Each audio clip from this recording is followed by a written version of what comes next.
Good afternoon and welcome to the National Press Club. My name is Mark Hamrick and I'm the 104th President of the National Press Club.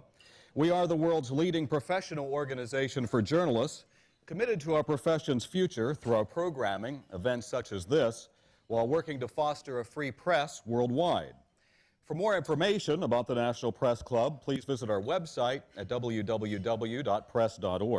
And to donate to programs offered to the public through our National Journalism Library, please visit www.press.org/library. So on behalf of our members worldwide, I'd like to welcome our speakers today, as well as those of you attending today's event. Our head table includes guests of our speakers, as well as working journalists who are club members. So if you hear applause in the audience today, we'd like to note that members of the general public are attending, so it's not necessarily a lack of journalistic objectivity that you're seeing. I'd also like to welcome our C-SPAN and public radio audiences today. Our luncheons are featured on our member-produced weekly podcast called From the National Press Club, and that's available for free download on iTunes. You can also follow the action on Twitter using the hashtag #NPCLunch. After our guest speeches conclude, we'll have Q&A, and I'll ask as many questions as time permits. So now it's time to introduce our head table guests, and I'd like to ask each of you here to stand up briefly as your name is announced from your right. We begin with Brian Doyle, who is a web producer at Politico. Vanessa Fox is CEO of 9 by Blue. Eric Morath is reporter with Dow Jones Newswires. A guest of our speaker who also have remarks today is Walter Isaacson, CEO of the Aspen Institute and chairman of the Broadcasting Board of Governors. Marilyn G. Wax is senior business editor at NPR. Skip over our speaker for just a moment. Over the podium as well, Melissa Charbonneau with Newshook Media. She is our fantastic Speakers Committee chair, and for that we'll be eternally grateful. Skip over our second speaker for a moment. Bob Keefe is senior press secretary with the Natural Resources Defense Council. He's also the organizer of today's event, and we thank you for that, Bob. We're told there is a vote, and we're awaiting another guest of the speaker, Congressman Brad Miller of North Carolina, so that'll add to the drama today, whether he actually makes it to the head table. Then moving on down, Andrea Stone is senior national correspondent for Huffington Post. Chloe LaCose is Washington Director of Reporters Without Borders and a vital member of our Press Freedom Committee. And then Al Isley is editor-at-large with The Hill, who tells me he's been blogging for Huffington Post since day one. Now, please, a larger round of applause for everyone.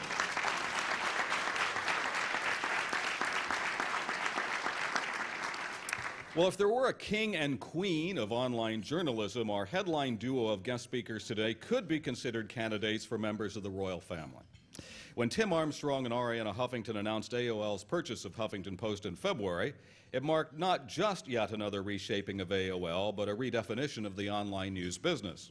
Less than 6 months after that $315 million deal, AOL now boasts a news staff purportedly as large as that of the New York Times. As if to add insult to the Times' injury, Huffington Post just last month surpassed the Times as the most visited news site on the internet.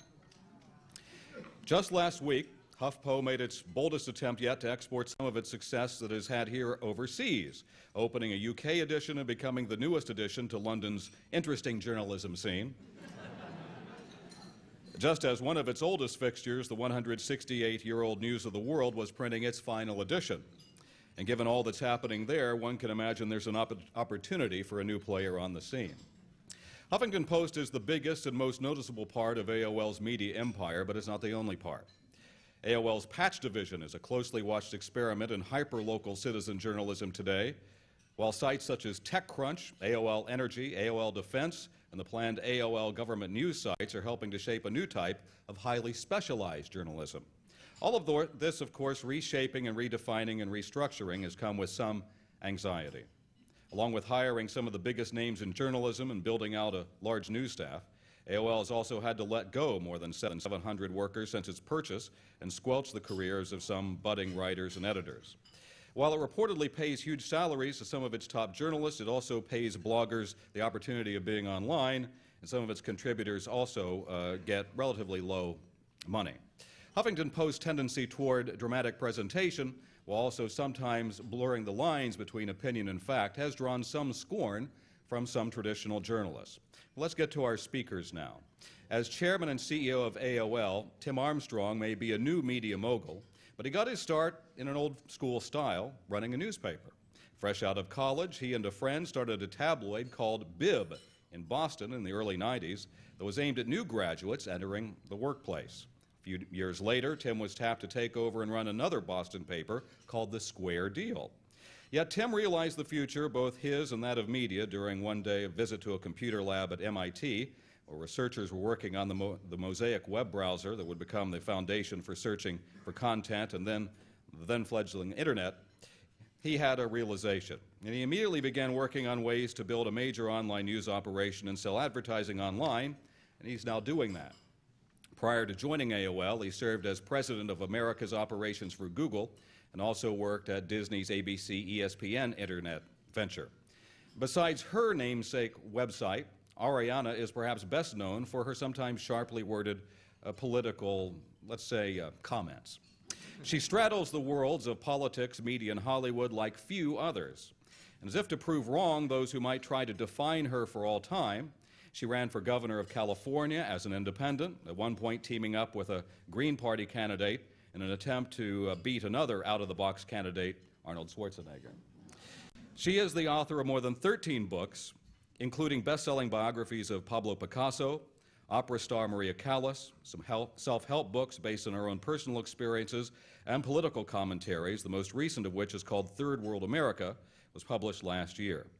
Her first book, called The Female Woman, was published by Random House back in 1974, not long after she graduated from Cambridge with a master's in economics.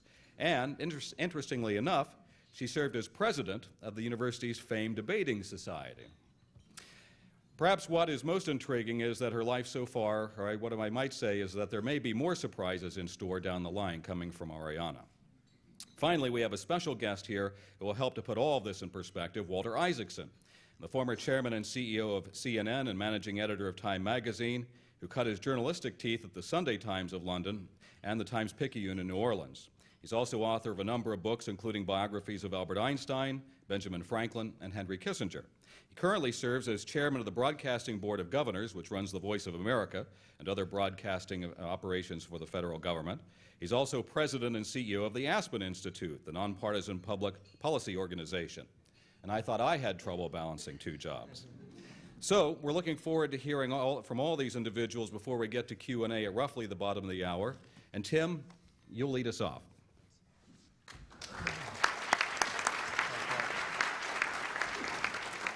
So first and foremost, I think this is a very special institution, and we're honored to be here today, and a special thanks to Walter for coming with us. And I just want to say one thing quickly about Arianna. I think that she is a very special person, and today's a very special day, and thanks, Arianna, for spending the birthday. She came from Calgary, Canada, down here for this, so this will be a memorable day for Arianna and both of us.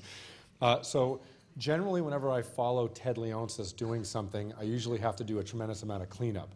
But that's not the case, and everything is perfectly set up when I got here, so that was nice. I'm kidding. Ted is a very good friend of mine and has been one of my mentors, and I know he was here yesterday and one of the key people that led AOL to a really global success and is a big part of this community, and I was grateful to see him here today. Before I turn it over to Arianna, who I think is the expert on journalism and editorial, I wanted to go through a few points of the real big things that we're betting on as a company, and not talk about AOL, but really to talk about the things we see in the future and why we're putting such a big investment in journalism. The number one question I get from Wall Street all the time is, why journalism? Why are you choosing, when the rest of the world seems to be going away from journalism? Why are you opening up 1,000 patches? Why did you buy the Huffington Post? Why are you hiring people in the journalism field? And I think the things I'm about to talk about are really at the core essence of what we believe in. The first is really a bet on the human need state, which is if you woke up and today was your first day on planet Earth, what would you notice and what would you see? And I think there's some very stark things that you would come to the realization of. One is there's 4 or 5 billion phones in people's pockets and a lot of smartphone growth. across the world, which means people are going to be connected full time to information all the time. And I think even 5, 6, 7, 8 years ago, that was a big difference. And information is probably one of the most powerful things that allows people to live their lives properly, to drive the economy, and those things. So the first bet we're making is that consumers are really going to want more and better information, and they're going to want it from people who know about the information that they need. And I'll talk more about that in 1 minute. The second piece is that the human need state is really about connecting offline as the new online. And really, technology has put a big change across many of our industries and many of the things we do, but at the end of the day, we're really pointed at what is going to make physical changes in people's lives and make their lives better, hopefully more open. And I was at a panel last week where somebody said something that I probably won't forget for the rest of my life. They said, social media is really, really important, and social media 2.0 and the things that are happening today are really important, but Bullets 8.0 is more important. And what the person meant was the things that have happened in the Middle East, the other things that are happening in this country right now is that, without really valuable information and clear information about what's happening, is other things start to become more important. And the physical state of how people live their lives offline is the most important state of human beings, and information is the thing that actually people share the most to try to improve their lives. So we're making a big bet on that. Second kind of main areas, we're really betting big on local. And why we're betting big on local is that's because where people live their lives. And one of the investments we're making is around Patch. Brian Farnham's here, who's the lead editor on Patch. And 86% of commerce gets done locally, but 100% of people's lives live locally, and their families are local, and there's been a giant, I would say, white space created by the changes that have happened in the media landscape. And I think local is something that's important. It's important for Patch, it's important to Huffington Post, but most importantly, it's important to all of us. Where you live is a key aspect for the future. The third thing is brands matter a lot. And coming from Silicon Valley, and working in technology and internet for the last 15 or 20 years, one of the reasons that got me to leave Google was I did not believe that everything was going to be user-generated and that brands weren't going to matter in the information space. And I saw people retreating from some of the major brands around information and decreasing investments in them. And I think brands are going to be more important in the future. I think brands are the way that people navigate their lives. And the research that we've looked at recently points to the fact that the majority of users on the internet today use less than 30 sites. And about 50% of people use around 10 to 14 sites. And if you think about that from a macro standpoint, as the internet's exploding, people are starting to use brands to more navigate where they get information, how they get information. And I get this question also from investors a lot is, what is the big focus on brands when it seems like everybody's going away from information brands? And I think it's just the opposite. I think consumers are going to demand the best, highest quality brands in the information and journalism space, and the companies that do that the best are going to be the most successful. That's the opposite of what a lot of the investment community thinks, but I think that's where things are going, and Arianna believes in it as well.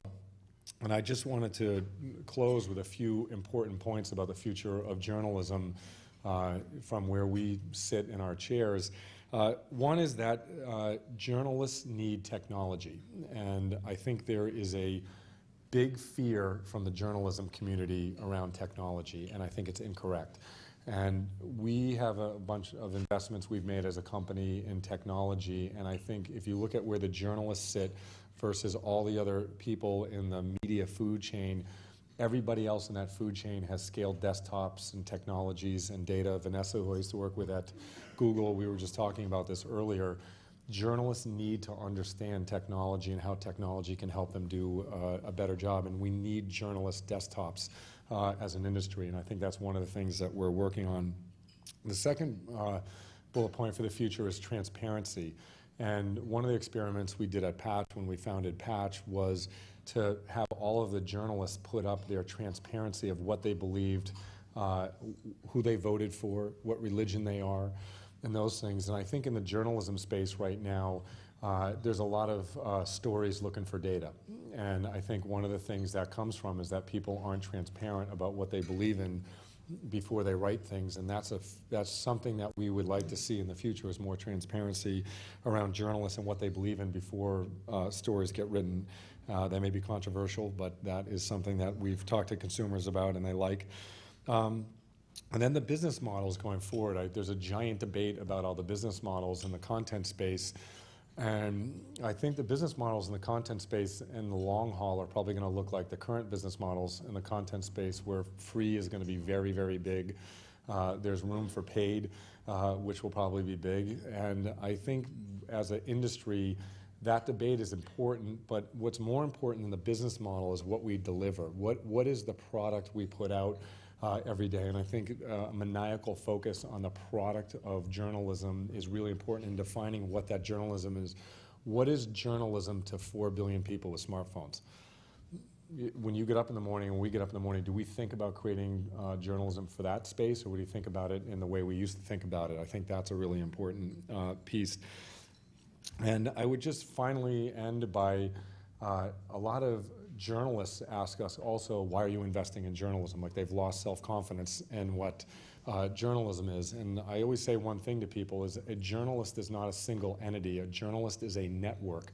And every time I meet a journalist, Andrea Stone, who I was a big fan of before we started working together, my guess is Andrea Stone has a convening power, and there's certain people in the world in the journalism field who are able to convene the most important information as a society, and they're able to synthesize it and get it out to people in a way that's very manageable and focused. And I think journalists cannot lose confidence in the value they bring to the world. And I think you got to separate business models and technology and those things, because the most important thing we have in this country, and other countries have and some countries need, is journalists who care, who go for the truth, and who focus on that. And that's the secret sauce of what we're investing in and why we're investing in content comes down very simply to great content from great people.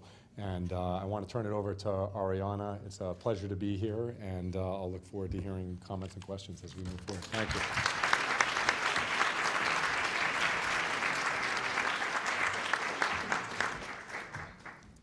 Thank you, Tim. It's actually great to be here. I can't think of a better place to be on my birthday. And I'm delighted to be sharing the stage with Tim and Walter. With Tim, I work with every day and love it every day. With Walter, I've known him ever since the 70s, when he was working for the Sunday Times pre-Rupert Murdoch. And I had just left Cambridge, and I was in London, dreaming of one day becoming a blogger in America. I must say that I can't wait to read Walter's new book on Steve Jobs. It's safe to say that right now, Walter is probably the only man in Washington who is making jobs a priority.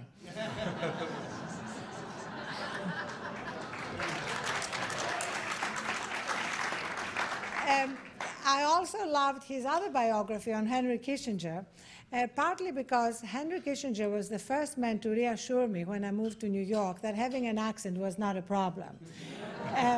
He said to me, you can never underestimate in American public life the complete advantages of utter incomprehensibility. There is no question that not just at this time, but particularly this week, media is in an incredible time of transition. I happened to be in London. We were launching the Huffington Post UK when the phone hacking scandal started. And it was amazing to see two things. First of all, how old-fashioned and incredibly irrelevant the debate between old media and new media is.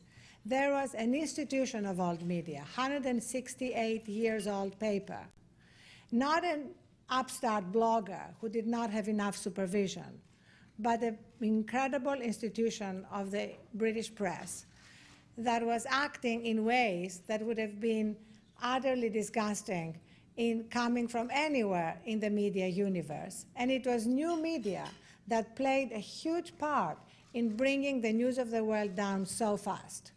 It was amazing watching what was happening on Twitter. The hashtag NOTW, within moments, started getting thousands of tweets and pressure on advertisers to leave. And literally, I was watching as advertiser after advertiser was leaving, and I stopped counting at number 39 because I knew that was going to probably be enough, and it was.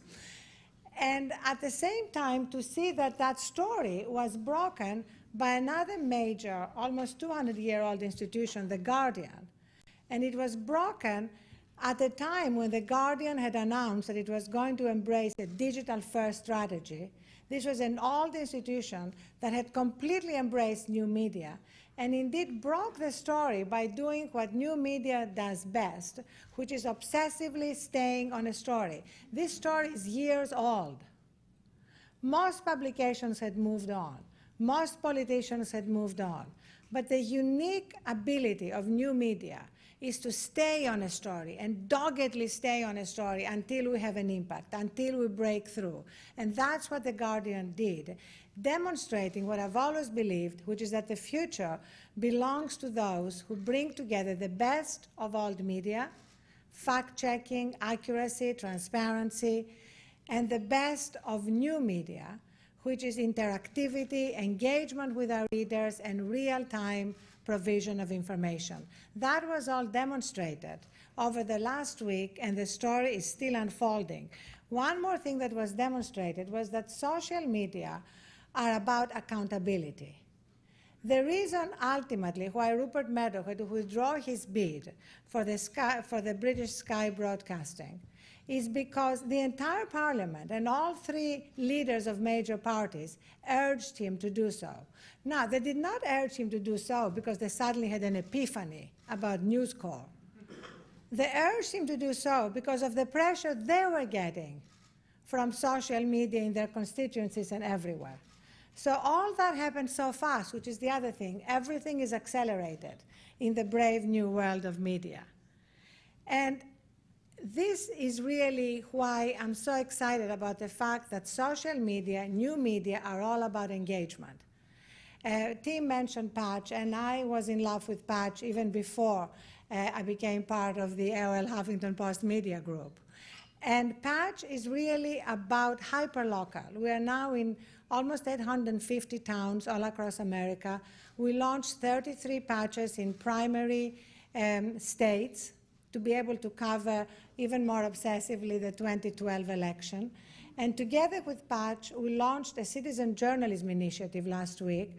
Within 48 hours, we had 600 people sign up to be citizen journalists, bringing the news to all of you, bringing the local voices into the national dialogue, which is one of the things that we are so excited about, being able to have now a total of over 1,300 professional journalists working with us, while at the same time being a platform that provides a distribution channel to thousands of people, including Al Isley, I'm very glad to say, to blog about anything that they care about. So that's really the hybrid future that we are betting on. Professional journalists, ultimately it could be thousands of them, with the best understanding of how to break a story, how to stay on a story, often mentoring younger journalists, and a platform with tens of thousands of people blogging, commenting. And it's really that universe that sometimes people in the mainstream media have trouble understanding because they don't quite see what has happened, which is that self-expression has for many people now become the new entertainment and a major source of fulfillment. So, you know, in the past, nobody ever wondered, why are people watching television, often bad television, for hours on end and not being paid? Did anybody ever ask that question? But people are constantly asking the question, why are people updating Wikipedia entries, or writing on the Huffington Post, or writing on their Facebook profiles without being paid? And that really misses what drives human beings to do certain things. And it really misses how much people now want to be part of the story of their times. They want to really bear witness. And that's what brings me to my last point, which is ever since I was at Cambridge, even before I met Walter, I read a book which was pivotal to me. It was a book by Benjamin Disraeli, who ended up becoming Prime Minister of England, called Sibyl. It was a novel that he wrote because he believed that before he ran for Prime Minister, he needed to capture the imagination of the people in his country to help them understand the social injustice that were going on. And he was a Tory, which is also part of the beyond left and right editorial position of the Huffington Post. You don't have to be on the left to care about social injustice. You don't have to be on the left to care about what's happening to the middle class. So Benjamin Disraeli, in the 19th century, in 1845, used a novel to touch people's hearts and minds and to bear witness to what was happening in his time. Today, new media are arming tens of thousands of people around the world to bear witness to what is happening in their countries, to what is happening in their time. And ultimately, bearing witness is the highest responsibility we have as journalists. Bearing witness is actually the highest responsibility we have as citizens. And we've never had more and better tools and greater opportunities to bear witness at a time of multiple crises and at a time when millions of people are living lives of extreme deprivation. So we should be grateful that we are living during this extraordinary time of transition when all of us have the opportunity to bear witness. Thank you.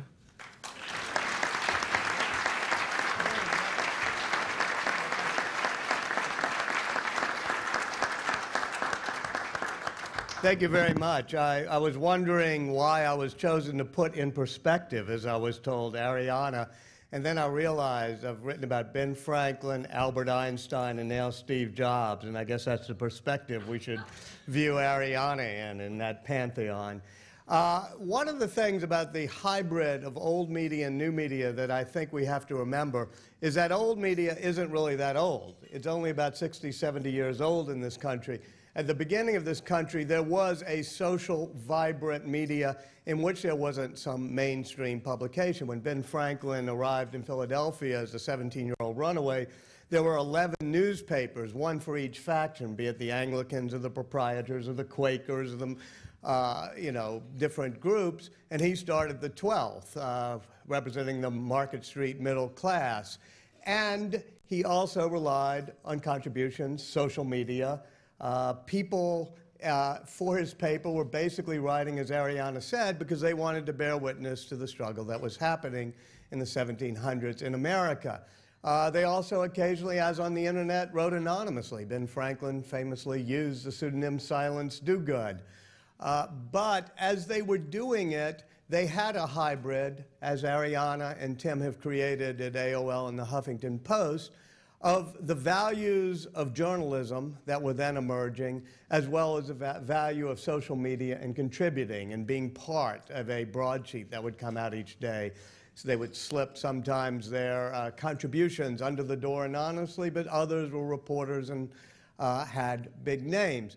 They also, though, and this is what Tim is trying to do at AOL now, had a hybrid of a business model as well. One of the things Benjamin Franklin did is he always made sure he charged a bit for the newspaper and had great advertisers in the newspaper. He said that if he were totally beholden on advertisers, the freedom of expression he would have would sometimes be cramped. He said it would hurt to be an advertising-only model, and this started the model in America of having a variety of revenue streams, and I think we're feeling our way back to that position now. When I was present at the creation of many AOL milestones.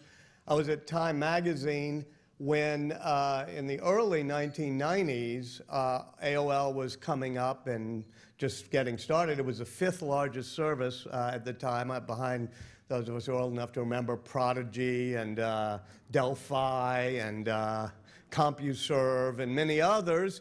And I made a deal, because I was a deputy editor of Time magazine, that we would try this out. We'd put Time magazine online, made the deal with Steve Case. The final deal point, as Arianna reminded me, is they only had 200,000 users, but I still couldn't get my name So I finally said to Leonsis, who had just arrived, and Steve Casey was there, final deal point is I want my name at AOL.com, and I still have it. Some poor guy got kicked off or had his email account.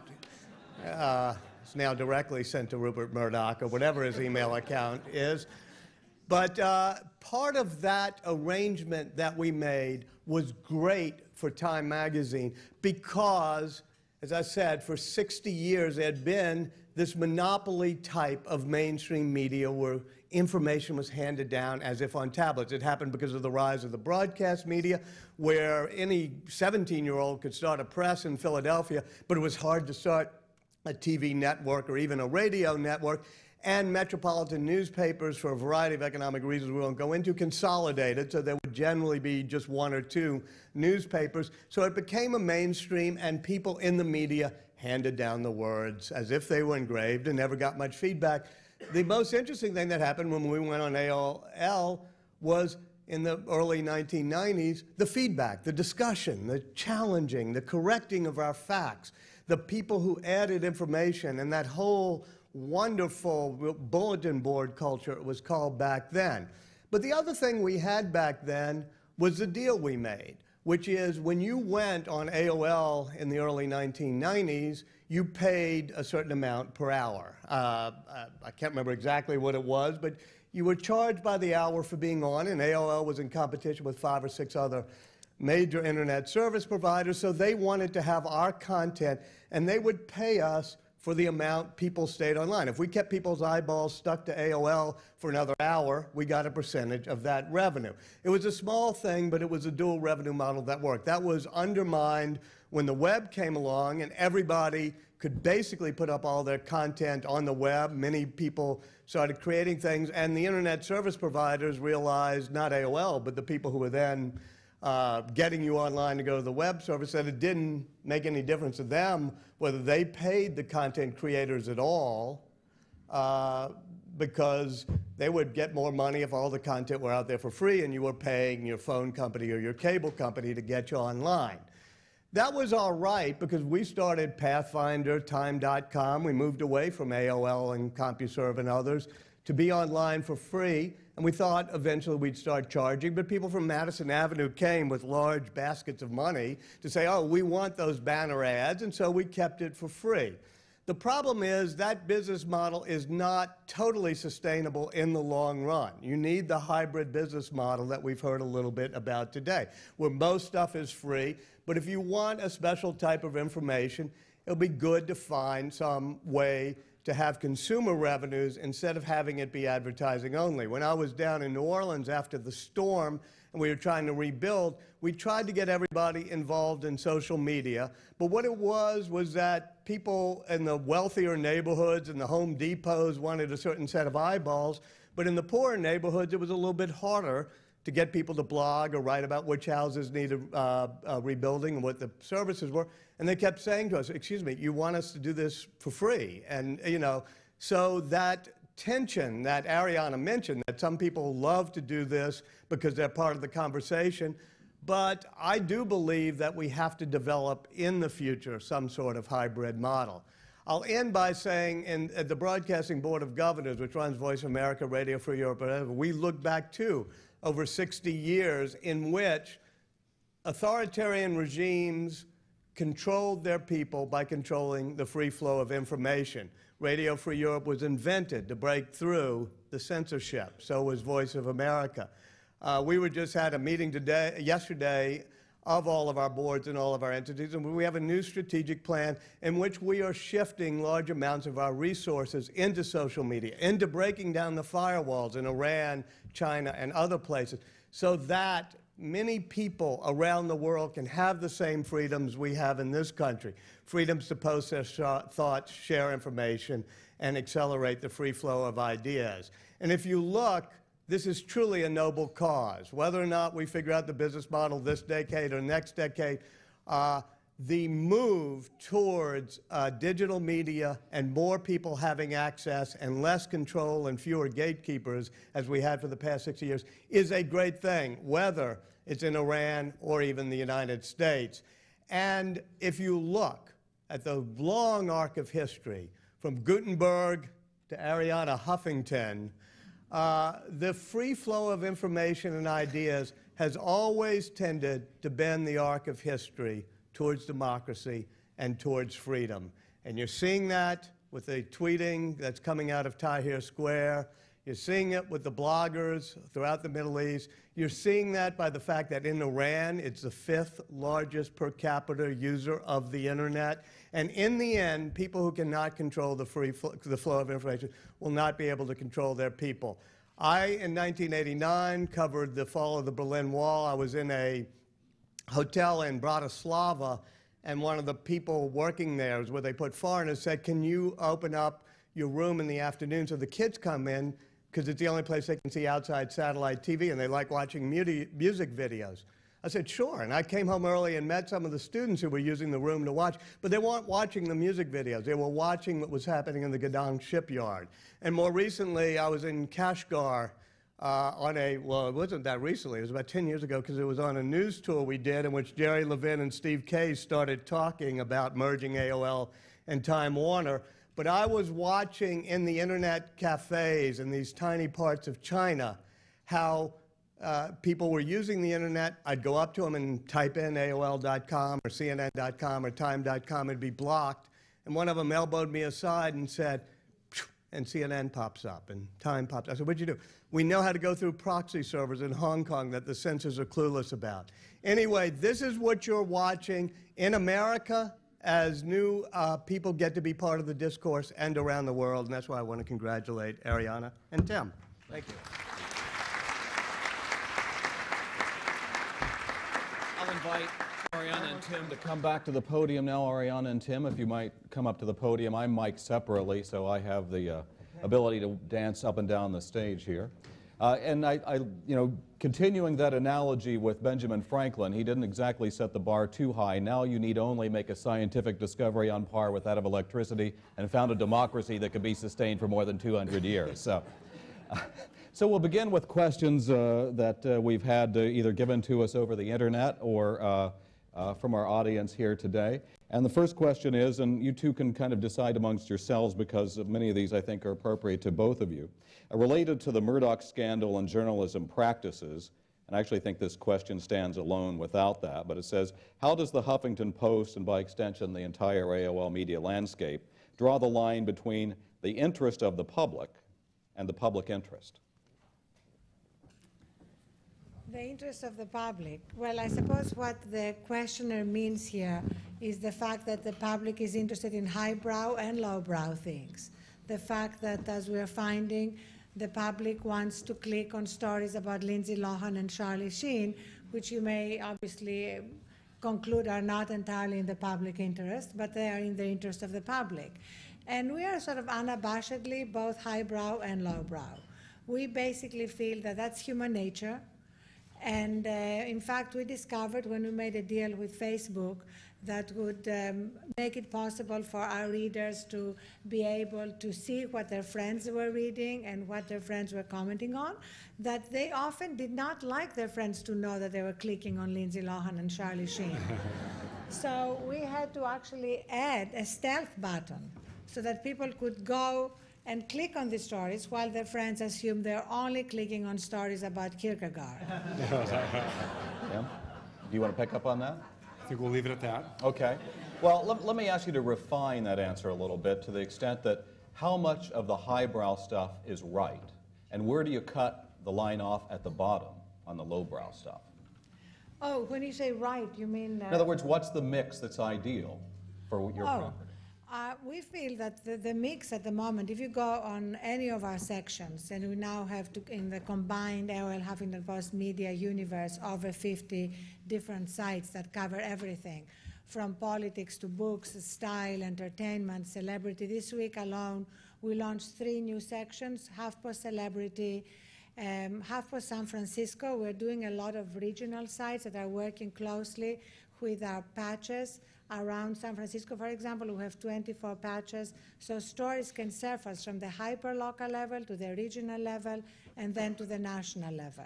So by covering the entire waterfront, by having the splash, which is a very familiar feature to those of you who come to the Huffington Post sites, you basically immediately let the world know what you consider important. And then under that, on the left-hand side, you have the blogs. In the middle, you have the serious, in the public interest stories. And on the right-hand side, you have the lowbrow stories. And if you're in an entirely highbrow public interest mood, you can ignore them. How do you decide whether something is too lowbrow? Oh, actually, we have some pretty strict editorial standards in terms of nudity, for example, in terms of... Is that a good thing or bad thing? Not an entirely good thing for an online publication like ours. So some of it, of course, as it was famously said, is in the eye of the beholder, but we regularly review our standards. Okay. This is a question for both of you. With the recent acquisition, how do you plan to balance the two editorial brands simultaneously? Is it unreasonable to expect at some point that one of them gets essentially phased out? I think from this, we spend a lot of time basically on the brands. I think one of the things that when I got to AOL, there was about 300 consumer-facing brands at the companies, and we went down to 50. And recently, we announced that we're going to be continuing to go down to fewer, more powerful brands. So I think right now, we basically program each site for what the site audience is, and I think the audience attractions are very different across different properties: TechCrunch, Engadget, Huffington Post, AOL. And we're working on that. I think one of the things that's actually beneficial, though, is we're able to use really scaled technology platforms and also really scaled journalist platforms to basically populate all of these different sites. One of the funny stories that wasn't funny, actually, but Chris Christie, when he landed his helicopter in New Jersey at his son's baseball game, was a really amazing example of how we can combine program, which was we had a patch reporter at the field, actually, and Chris Christie had landed his helicopter. Within a couple minutes, we had it on patch. It was up on the Huffington Post. A few minutes after that, it was on CNN. And I ran into Chris Christie last week, actually, and I asked him about it. And I said, I'm from AOL, and we own Patch. And he said, oh, I'm familiar with Patch. And, but the second thing he said was, I read Patch every morning. I get a Patch report every morning in New Jersey because it's the powerful way to connect with the local communities. And I think from the standpoint of how we program the brands, I think we're actually you could comment on this, I think we're just at the beginning of how all these brands are going to be in the future and how we're going to use these platforms in journalism to meet consumer needs. Yeah, actually, this is one of the most exciting things for me, to see how we now have at our disposal about 1,000 professional journalists on the ground because of Patch. And Tim O'Brien, who came to us from the New York Times and to oversee original reporting, is leading this integration from our end, which means that how do we surface the local stories, whether it's a story about Governor Christie or a story about the unemployed. When, for example, the latest unemployment numbers came out, we had amazing stories that put flesh and blood on the data from the Patch editors and the Patch reporters, which then we would surface and bring them together, connect the dots, and write national stories. It's really an incredible opportunity for journalism. And now if you bring in the bloggers, we introduced the HuffPost blogging platform onto Patch, and we now have over 7,000 bloggers at the local level. They can range from the mayor to the high school kid. Plus the commenting platform, we are about to hit our 100 millionth comment. And that, for me, is what we are betting on. It's really that engagement, that sense that people increasingly want to be part of the conversation, part of the story of their times, and not just consume news passively. And do you feel like you want to draw engagement in at a higher rate than what you're getting now, or do you feel like that's pretty good with that number you have? Well, we are really incredibly happy with the engagement we're getting, but we always want more. And I feel that, in fact, there is going to be more and more engagement because it is addictive. Those of you who blog, those of you who comment, know how really exciting it is to be part of the conversation. And we are finding that, and we are finding new ways and introducing new tools to make our content more engaging. We call it more addictive in a good sense. One other quick comment, Walter brought it up, which was, you know, when I spent time with Steve Case and Ted Leonsis when I was coming to AOL, and they've both been incredibly helpful. One of the things they said, which is what Arianna has done and one of the big interests in AOL and Huffington Post, but Walter mentioned it with the Time Inc. deal on AOL, is one of the first things people said to me was, AOL lost its way not because of the business model or other things. They lost its way because of the community and the ability for people to actually comment on what was happening. And as I traveled around and have traveled around with AOL, whether it's people commenting on articles they saw or things they did, I think one of the most disappointing things that happened at AOL to the community base was not having the ability to comment on stories. When I got to AOL, basically all of the commenting technology was stripped off of the company. And you went from the most engaged community in the world to the least engaged community in the world. And I think Arianna's brought that back to the company. And I would say also some of the other successful internet companies, when AOL went down, they took that opportunity to get into the community. If you look at Facebook, a lot of features on Facebook, and Mark Zuckerberg has said this publicly, were things that he grew up using on AOL. So I think it's a really important part of our business in the future. Well, and to go back to the branding question I had a few minutes ago, for those of us that are old enough, we can remember the time when we would dial up to AOL and we'd hear that iconic modem sound, and then the "You've Got Mail" piece. And you were housed essentially within that. And to go back to the piece that in some ways you have a startup incubator, that you're within a large corporation.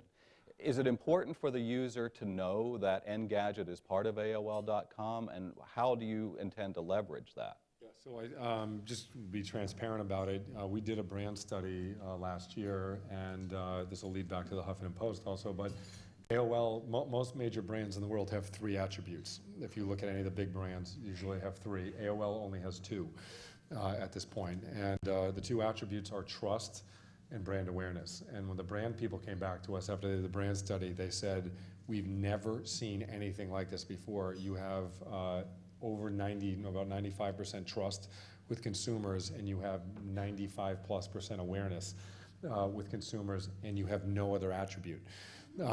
So the secret sauce for us is, they said, if you can connect a 3rd attribute to that experience, you will go back to being one of the most powerful brands on the planet. And I think what we're hoping the 3rd attribute of AOL will be is really content and the voice around content. And it may be like Disney, where you don't know necessarily that Disney owns ESPN or ABC or some of those brands, but I think overall, I'm hoping AOL at some point will stand for magic in the information communication space and entertainment space. And I think one thing, Arianna, a big interest of mine personally with Arianna was I like the obsessive, focused nature of the Huffington Post and the voice it has. So I think to a large degree, that 3rd attribute is going to come from the voice from the content brands. And I think it's a really key experience for all of our users and the AOL brand.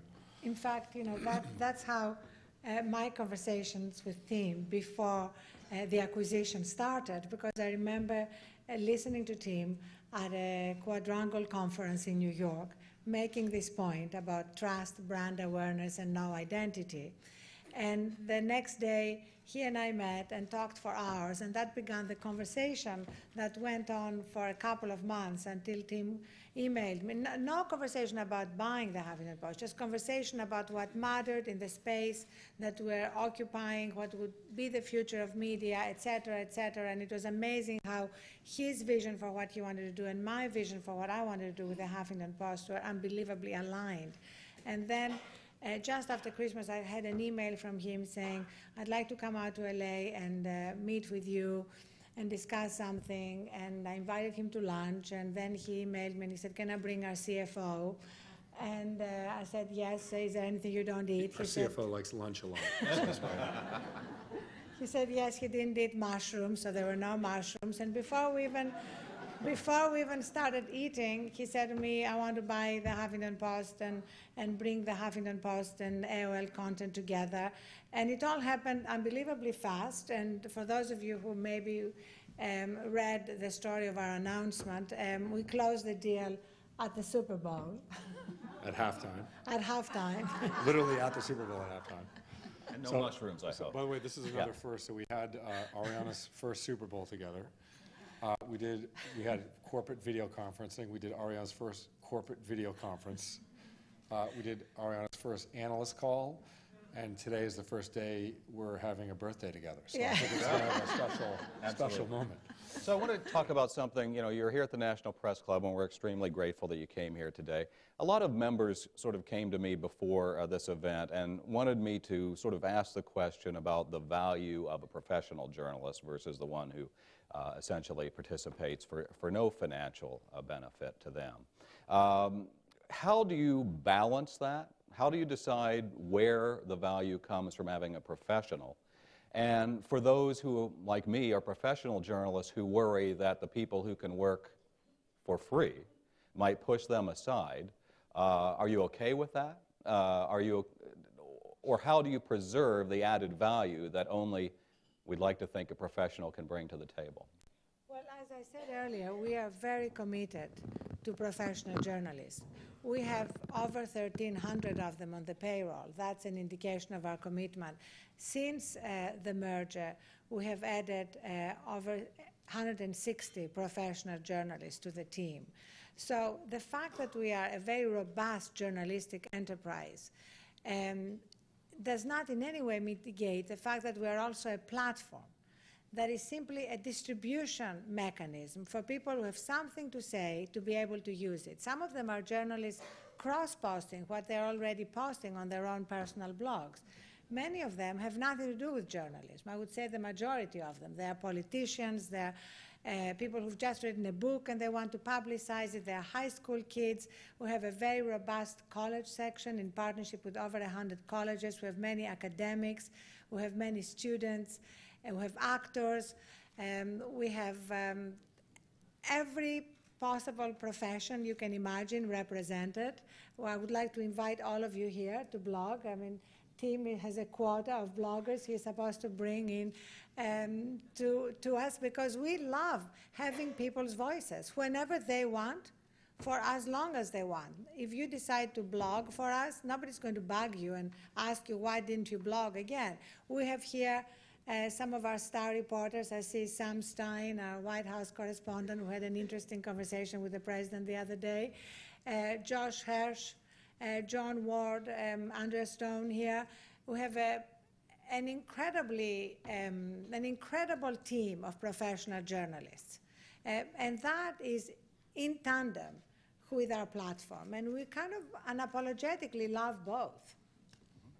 I just realized as you were speaking that I write a president's blog for free for the National Press Club, so I'm speaking out of both sides of my mouth. Someone asked, what competitive threats are you most concerned about right now? I think probably the biggest one is internal.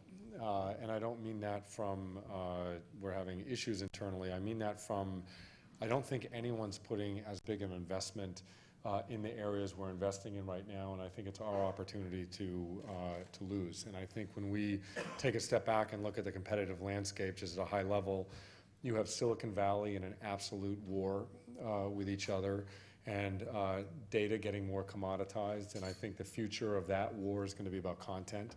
They're going to need content platforms, just as Walter was saying, how AOL needed content at the early days to attract users, Facebook, Google, those things.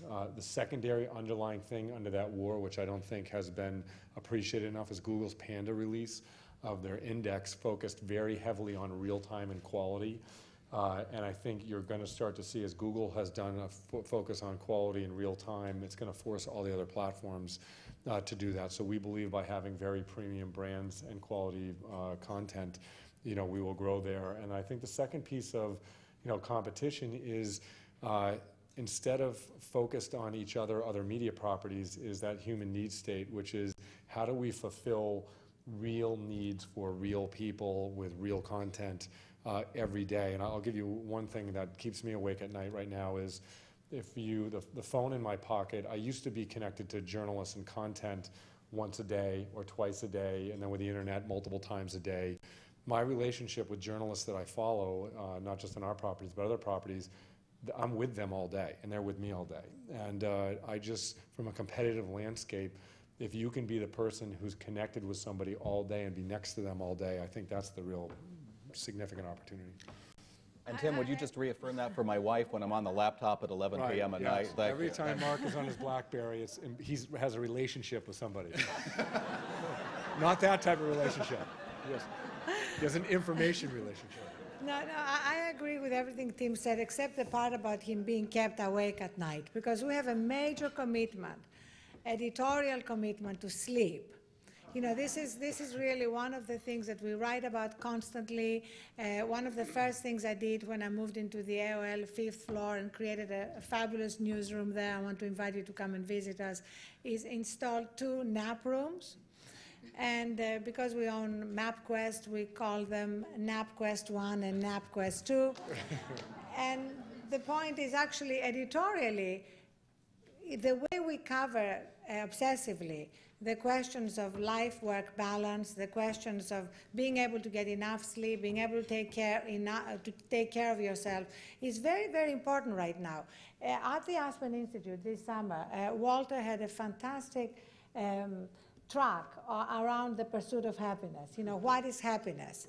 Which after all goes back to the founding fathers. And every day at the Aspen Institute Ideas Festival, interesting psychologists, doctors, scientists were debating that issue. So we are also debating that and discussing it and covering it every day in all our different sites, the AOL Healthy Living, HuffPost Women, and we believe that increasingly this is going to be a very important conversation that people want to engage in as they are trying to redefine success and happiness. Tim, quick question for you, and then we'll go, I'll have a little announcement, and then we'll ask Arianna the last question, which tends to be on the lighter side, although I won't make any guarantees. Tim, Google, as you know, last night reported earnings. I looked this morning, it has a market capitalization of about $190 billion as of this morning, thanks to a 10% bump. AOL was once the leader in its space, and its market cap, and we understand these things fluctuate over time, less than what Google earned in that quarter. My question is Google getting too big? So I don't know whether or not Google is too big or too small, but I think we should make our market cap bigger. I think the reality is, I think Google's market cap and probably the other market caps of the companies that are at the top of their space, you know, reflect real consumer interest, use, and revenue behind them. And I think the secret, you know, to our success is that same, you know, there's 3 things that really matter. Number of consumers you have on your properties and who those consumers are. 2 is what the revenue is you're able to generate per consumer. And 3 is what does your brand stand for. And I think Google has done a very nice job of staying very focused on those 3 things. I think those earnings were spectacular. You know, we're still in the midst of doing our turnaround, and hopefully things won't be bumpy forever, but we have a clear vision of where we're going and a clear vision, I think, to a large degree, a very Google-esque vision and content. I think there'll be multiple content players. Google is kind of a winner-take-all at this point on their market share, but you know, we have a very clear vision of what we're doing, and I think our vision matches very closely to consumer growth, advertiser growth, or revenue growth, and great brands. So I'm hoping, you know, we'll close that gap at some point. But. Absolutely. So now is the point at which we present our guests with our truly token appreciation of your presence here today. And so I'll have one for both of you, and that's the NPC coffee mug, Tim. Very nice. Thank you. And Arianna. So don't have any coffee before you take the nap, okay? Is it accurate to say we got mugged? Yeah. You can blog that, certainly. So I'll have my last question now for Arianna, and that is, you know, you were so gracious in appearing here today for your birthday, and the cameras didn't necessarily see that our audience sang happy birthday to you before. So again, happy birthday. My question is, did you have a wish? And if you can't share with us what that wish was, can you share with us another wish? Well, first of all, as anybody here who has children knows, your first wish is always about your children. And they say that you're only as happy as your least happy child. And I have 2 daughters in college, and they went through, like most kids, their ups and downs in their adolescence. And so I'm very happy to say that my first wish on my birthday was about them and about their lives. And as you know, no matter how old they are, one of them is going to graduate next year, they never stop being your babies. And I have pictures of them on my phone when they were babies and less problematic. and they are my main joy trigger. So as everybody here who works with me knows, I love my work. I don't make a separation between my work and my life, but the first wish is always for Christina and Isabella. Very nice. How about a round of applause for our guests here today? Thank you so much. Tim, Walter, Arianna, thank you very much. I'd like to thank our National Press Club staff for helping to organize today's event. Thank you to all you, and we're adjourned.